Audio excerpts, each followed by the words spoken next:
બેથી બાકી આપે છે એમ ને એટલે એ વસ્તુ ધ્યાન રાખવાની. બીજું કે તમને જે હેન્ડવોશ ટેકનિક છે આપણે વચ્ચે શીખવાડી હતી, કોઈને ખ્યાલ છે તમને ત્યારે? હાથ ધોવાની સાચી પદ્ધતિ કોઈને ખ્યાલ છે? કોઈ છોકરીને ખ્યાલ હોય તો આમ ઊંચી કરો છે ને આરતી.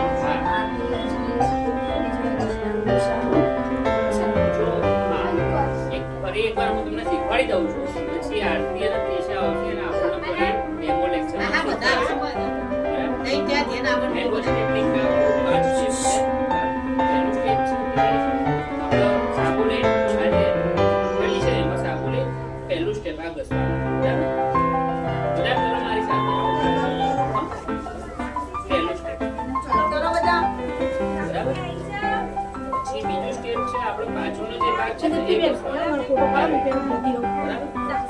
હું તો એ બાજુથી આવું જોજો હશે હવે. બીજું સ્ટેપ છે આપણો જે આ ભાગ છે ને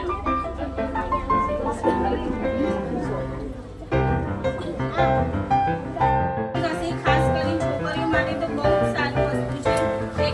10 વર્ષની છોકરી થાય ત્યારે ગામમાં જતા હોય કે ના જતા હોય, ઘરે મમ્મી તો આજુબાજુ હોય જેને રસી ના લીધી હોય તો અમારી જોડે આવી રસી લેવડાવી દેવાની. પછી જ્યારે 16 વર્ષની થાય તો એને લઈ લેવાની રસી, 2 ડોઝ આવે. અને 3 વર્ષની અંદર બીજા 3 રસી લેવાની થાય.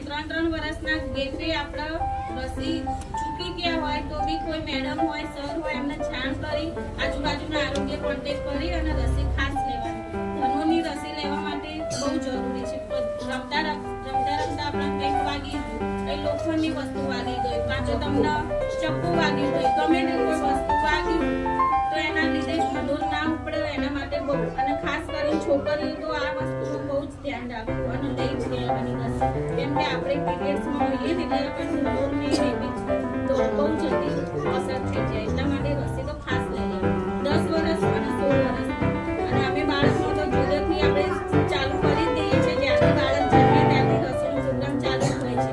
દર બુધવારે આંગણવાડીમાં તો પ્રોગ્રામ હોય છે. અમારી સ્કૂલમાં બી પ્રોગ્રામ હોય એટલે અમે આપી દઈએ પણ છે. કોઈ રહી ગયું તો લઈ લેવાય. રસી માટે કોઈ ના નાની કરવાની. અને આયર્નની કેલ્શિયમની જે વાત કરી, આયર્નની ગોળી તો ખાસ લેવાની. એમાં છોકરાને બી લેવાની જ છે.